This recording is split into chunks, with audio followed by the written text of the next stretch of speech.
हरे कृष्णा। भगवान श्री कृष्ण का जीवन स्वयं में रहस्य, भक्ति और दिव्यता से भरा हुआ है। उनका प्रत्येक चरण, प्रत्येक संबंध और प्रत्येक कर्म दिव्य उद्देश्य से युक्त था। जब हम श्री कृष्ण की 16,108 पत्नियों की बात करते हैं तो यह न केवल एक ऐतिहासिक या पौराणिक तथ्य है, बल्कि इसके पीछे का एक गहरा आध्यात्मिक और सामाजिक संदेश भी छुपा हुआ है। आइए इस कथा को गहराई से समझते हैं और जानते हैं कि श्री कृष्ण ने क्यों और कैसे 16,108 नारियों को अपनी जीवन संगिनी के रूप में स्वीकार किया था। श्री कृष्ण का स्वरूप और नारी के प्रति उनका दृष्टिकोण। श्री कृष्ण केवल एक राजा नहीं थे, वे संपूर्ण सृष्टि के नायक थे। उनका दृष्टिकोण नारी के प्रति हमेशा सम्मानजनक, सुरक्षात्मक और मर्यादित रहा है। वे नारी को केवल पत्नी या प्रेमिका नहीं, बल्कि एक आत्मा के रूप में देखते थे जो मोक्ष की यात्रा में साथी बन सकती है।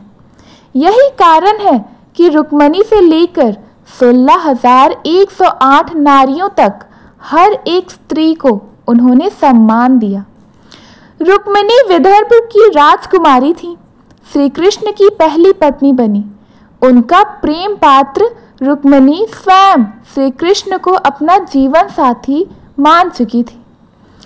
जब उनका विवाह जबरन शिशुपाल से कराने का षड्यंत्र हुआ था, तब रुक्मिणी ने श्री कृष्ण को एक भावुक पत्र भेजा था। श्री कृष्ण ने रुक्मिणी का अपहरण कर धर्म की रक्षा की और रुक्मिणी को अपनी धर्म पत्नी के रूप में स्वीकार किया।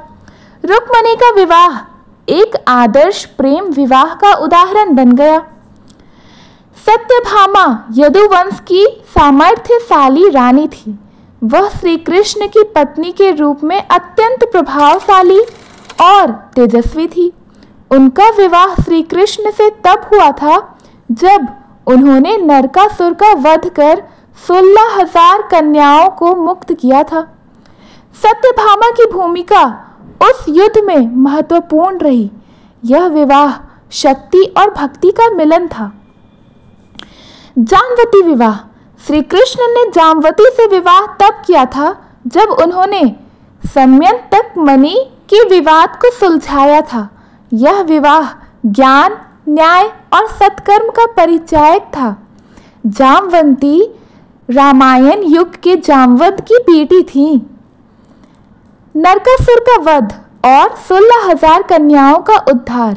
नरकासुर जो था वो एक शक्तिशाली असुर था जिसने 16,000 कन्याओं को बंदी बनाकर अपने महल में रखकर कैद कर रखा था। ये कन्याएं विभिन्न राजघरानों की थी और उनकी मर्यादा खतरे में थी। जब श्री कृष्ण और सत्यभामा नरकासुर के वध हेतु युद्ध में गए थे, तब सत्यभामा ने स्वयं धनुष उठाया और नरकासुर का वध किया। युद्ध के पश्चात उन कन्याओं ने श्री कृष्ण से विनती की कि वे उन्हें अपनाएं, क्योंकि समाज अब उन्हें स्वीकार नहीं करेगा, क्योंकि इतने दिन वो कैद में थी नरकासुर के। श्री कृष्ण ने उन्हें मर्यादा और सम्मान प्रदान करने के लिए सभी को अपनी पत्नी के रूप में स्वीकार किया था। इन कन्याओं में कोई भी बाध्य नहीं थी। प्रत्येक कन्या ने स्वयं श्री कृष्ण से विवाह की इच्छा जताई थी। श्री कृष्ण का यह निर्णय केवल सामाजिक मर्यादा की रक्षा ही नहीं था, बल्कि यह उनकी करुणा, करिश्मा और दिव्य दृष्टिकोण का प्रमाण था। वे सभी नारियां उनके लिए केवल पत्नियां नहीं, बल्कि भक्ति की प्रतीक बन गई थी। यह प्रश्न स्वाभाविक होता है कि एक पुरुष एक साथ 16,108 पत्नियों के साथ कैसे रह सकता है। श्री कृष्ण ने अपनी योग माया और विश्व रूप के प्रभाव से प्रत्येक पत्नी के साथ एक समान रूप में अलग अलग गृहस्थ जीवन जिया। प्रत्येक रानी को यह अनुभूति थी कि श्री कृष्ण केवल उन्हीं के साथ हैं। यह उनके दिव्य स्वरूप की लीला थी। श्री कृष्ण ने प्रत्येक रानी के लिए एक अलग महल बनवाया था, लेकिन रुक्मिणी निवास सबसे भव्य और दिव्य था। वहाँ श्री कृष्ण प्रतिदिन पूजन, धर्म चर्चा और पारिवारिक जीवन के माध्यम से अपनी लीला करते थे। एक दिन सत्यभामा ने अहंकारवश कहा कि वह श्री कृष्ण को सोने में तौल सकती है। तब नारद मुनि ने तुलसी पत्र का महत्व बताते हुए लीला रचाई, जिसमें लक्ष्मी तुल्य पत्नी तुलसी के एक पत्र ने पूरे सोने से तौले श्री कृष्ण को हल्का कर दिया। यह लीला भक्ति की सच्चाई को दर्शाती है। श्री कृष्ण ने किसी भी पत्नी में भेद नहीं किया, सभी को सम्मान, स्नेह, सम्मान और समय दिया। हर रानी उनके लिए अनमोल थी। यह राजा के रूप में उनके न्यायप्रिय और दयालु स्वभाव को दर्शाता है। श्री कृष्ण योगेश्वर होते हुए भी गृहस्थ धर्म निभाते थे। उनका यह जीवन सिखाता है कि योग, ध्यान, भक्ति और सेवा केवल वनवास या संन्यास में नहीं, बल्कि परिवार और समाज के बीच में भी संभव है। एक दिन रुक्मिणी जी ने श्री कृष्ण से पूछा, प्रभु आप क्यों इतनी पत्नियां रखें? तब भगवान ने मुस्कुराकर उत्तर दिया, जिसे मैं अपनाता हूँ वह किसी भी दोष से मुक्त हो जाता है। ये नारियां अब केवल मेरी हैं, इन्हें सामाजिक दोष नहीं लगेगा। मैं उन्हें सम्मान देने के लिए यहाँ लाया हूँ, त्यागने के लिए नहीं। श्री कृष्ण की पत्नियां केवल पत्नी नहीं रहीं, वे उनकी भक्ति भी बन गई थी, भक्त बन गई थी।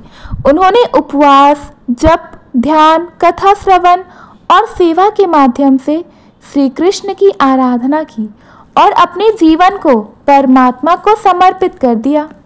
श्री कृष्ण के स्वधाम गमन के पश्चात उनकी रानियों ने कठिन व्रतों, तीर्थ यात्राओं और सेवा कार्यों के माध्यम से अपने जीवन को प्रभु को समर्पित कर दिया।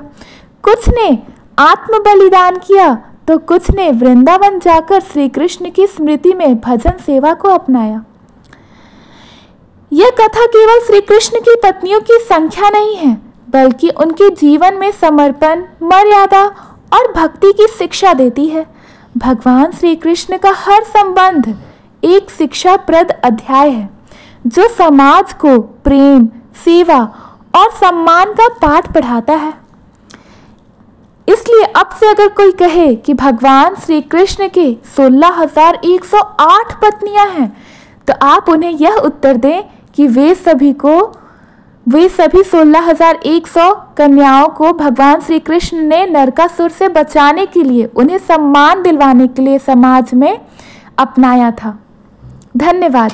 अगर आपको श्री कृष्ण भगवान की ये कथा अच्छी लगी, इस लीला की, तो आप प्लीज़ हमारे वीडियो को लाइक करें, अपने फ्रेंड्स फैमिलीज़ के पास शेयर करें, और नए हैं तो हमारे चैनल को सब्सक्राइब करना ना भूलें।